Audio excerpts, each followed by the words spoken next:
Whoa, that's hefty. That's a big brick. This is just going to be a transformer. So it's labeled 9 volt AC.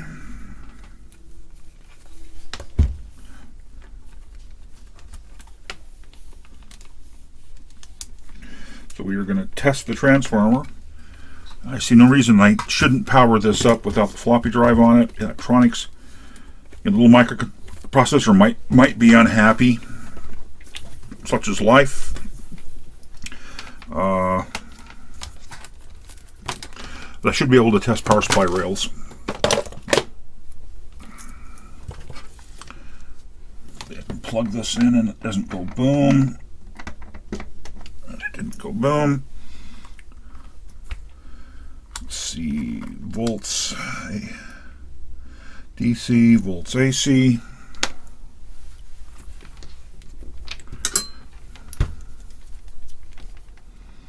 It's just going to be center pin. Hopefully this is on camera. I expect to see more than 9 volts AC, but yeah, 11, that's typical, but there's 11 volts AC there, so it is producing power. I want to get all these leads brushed off the paper here. I don't want anything rolling down under and causing problems. I'm going to unplug it. I'm going to hook power up.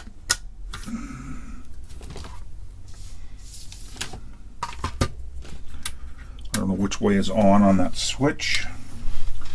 Is it labeled on the bezel?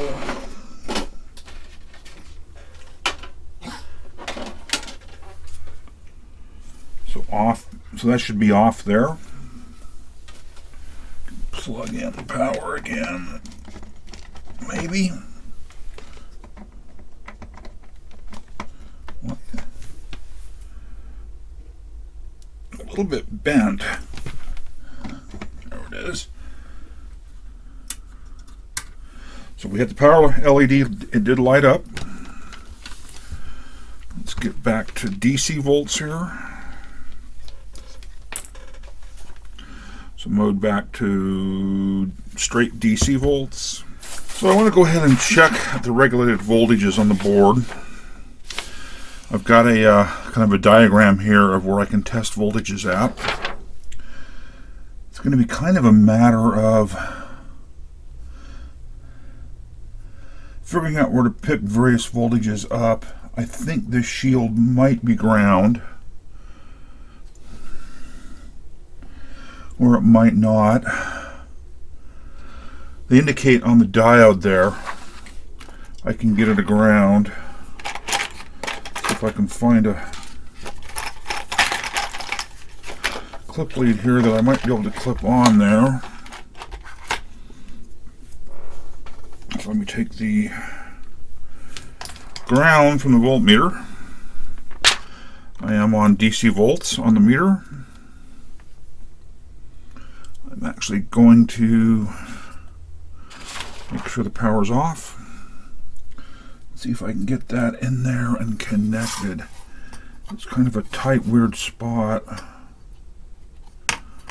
Well, I thought it went on.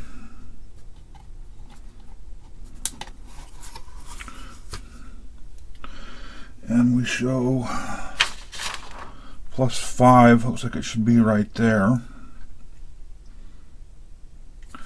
So I should be safe here. Oh, I got to plug it in first. So I'm going to plug in the power brick. Click the power on. We should see 5 volts right here. And we see 5.13. That's absolutely fine. We show, I wonder if the metal shield there is grounded as well. We'll find out here if we still measure +5. And we do, so okay, this the body of the heatsink is grounded, so that makes for a better ground. If I come to what I believe to be the second resistor, oh no, see, the should be a diode and a resistor, and it looks like that resistor there should measure +12. 11.89. Tad low, but okay. For 12 volts, that's absolutely fine, honestly.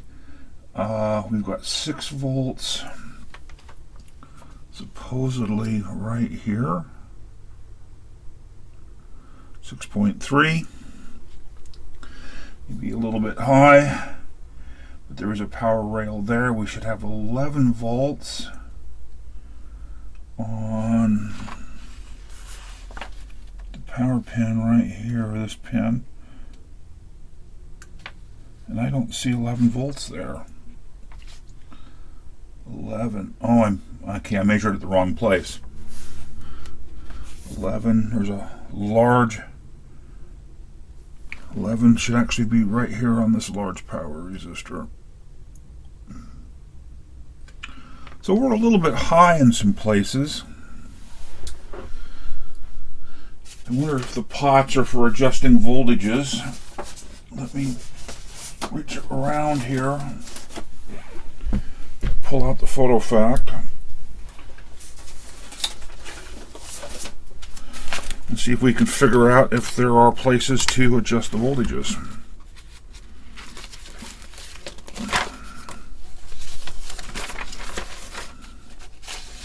Same page we're looking at there, I just printed a second copy of it.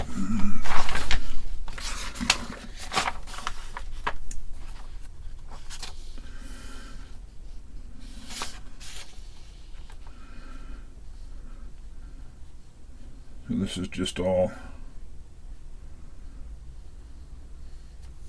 So we've got all the core voltages. So it says right in here that the power pack should output 10.9, even though it's labeled 9 volts AC on it. We measured, I think, 11, so very close to 10.9. I don't know if either one of those pots on there are for adjusting voltages, and I'm not going to just blindly turn them.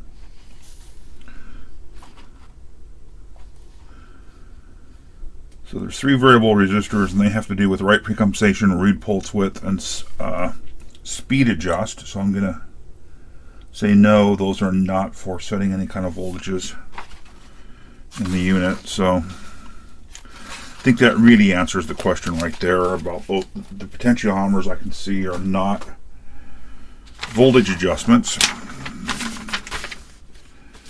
So I think at this point we're safe to put the unit back together.